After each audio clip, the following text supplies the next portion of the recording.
बातें बताएंगे जो कि आपके जीवन को बदल देंगी। एक, तीनों लोकों के स्वामी सर्वशक्तिमान भगवान विष्णु को नमन करते हुए मैं एक राज्य के लिए नीति शास्त्र के सिद्धांतों को कहता हूँ। मैं यह सूत्र अनेक शास्त्रों का आधार लेकर कह रहा हूँ। दो, जो व्यक्ति शास्त्रों के सूत्रों का अभ्यास करके ज्ञान ग्रहण करेगा उसे अत्यंत वैभवशाली कर्तव्य के सिद्धांत ज्ञात होंगे। उसे इस बात का पता चलेगा कि किन बातों का अनुसरण करना चाहिए और किन का नहीं। उसे अच्छाई और बुराई का भी ज्ञात होगा और अंततः उसे सर्वोत्तम का भी ज्ञान होगा। 3, इसलिए लोगों का भला करने के लिए मैं उन बातों को कहूंगा जिनसे लोग सभी चीजों को सही परिप्रेक्ष्य में देखेंगे। 4, एक पंडित भी घोर कष्ट में आ जाता है यदि वह किसी मूर्ख को उपदेश देता है, यदि वह एक दुष्ट पत्नी का पालन पोषण करता है या किसी दुखी व्यक्ति के साथ अत्यंत घनिष्ठ संबंध बना लेता है। 5, दुष्ट पत्नी, झूठा मित्र, बदमाश नौकर और सर्प के साथ निवास साक्षात मृत्यु के समान है। 6, व्यक्ति को आने वाली मुसीबतों से निपटने के लिए धन संचय करना चाहिए।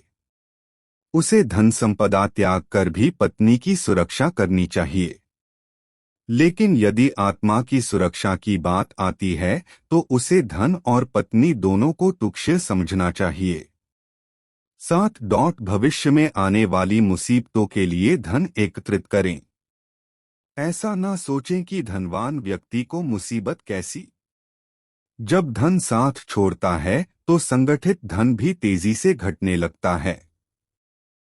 8, उस देश में निवास न करें जहां आपकी कोई इज्जत नहीं हो, जहां आप रोजगार नहीं कमा सकते, जहां आपका कोई मित्र नहीं और जहां आप कोई ज्ञान अर्जित नहीं कर सकते। 9, ऐसे जगह एक दिन भी निवास न करें जहां निम्नलिखित 5 ना हो। एक धनवान व्यक्ति, एक ब्राह्मण जो वैदिक शास्त्रों में निपुण हो, एक राजा, एक नदी और एक चिकित्सक। 10, बुद्धिमान व्यक्ति को ऐसे देश में कभी नहीं जाना चाहिए जहां रोजगार कमाने का कोई माध्यम न हो, जहां लोगों को किसी बात का भय न हो, जहां लोगों को किसी बात की लज्जा न हो, जहां लोग बुद्धिमान न हो और जहां लोगों की वृत्ति दान धर्म करने की ना हो। 11, नौकर की परीक्षा तब करें जब वह कर्तव्य का पालन न कर रहा हो। रिश्तेदार की परीक्षा तब करें जब आप मुसीबत में घिरे हों। मित्र की परीक्षा विपरीत परिस्थितियों में करें। और जब आपका वक्त अच्छा न चल रहा हो तब पत्नी की परीक्षा करें। 12, अच्छा मित्र वही है जो हमें निम्नलिखित परिस्थितियों में नहीं त्यागे। आवश्यकता पड़ने पर, किसी दुर्घटना पड़ने पर, जब अकाल पड़ा हो, जब युद्ध चल रहा हो, जब हमें राजा के दरबार में जाना पड़े और जब हमें शमशान घाट जाना पड़े। 13, जो व्यक्ति किसी नाशवंत चीज के लिए कभी नाश नहीं होने वाली चीज को छोड़ देता है तो उसके हाथ से अविनाशी वस्तु तो चली ही जाती है और इसमें कोई संदेह नहीं कि नाशवान को भी वह खो देता है। 14, एक बुद्धिमान व्यक्ति को किसी इज्जतदार घर की अविवाहित कन्या से किस वयंग होने के बावजूद भी विवाह करना चाहिए। उसे किसी हीन घर की अत्यंत सुंदर स्त्री से भी विवाह नहीं करनी चाहिए। शादी विवाह हमेशा बराबरी के घरों में ही उचित होता है। 15, इन 5 पर कभी विश्वास ना करें।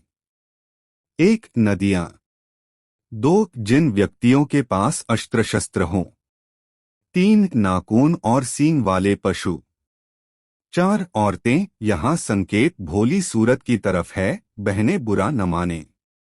5, राजघरानों के लोगों पर। 16, अगर हो सके तो विष में से भी अमृत निकाल लें। यदि सोना गंदगी में भी पड़ा हो तो उसे उठाए, धोएं और अपनाएं। निचले कुल में जन्म लेने वाले से भी सर्वोत्तम ज्ञान ग्रहण करें। उसी तरह यदि कोई बदनाम घर की कन्या भी महान गुणों से संपन्न है और आपको कोई सीख देती है तो ग्रहण करे। 17 महिलाओं में पुरुषों की अपेक्षा भूख 2 गुना, लज्जा 4 गुना, साहस 6 गुना और काम 8 गुना होती है।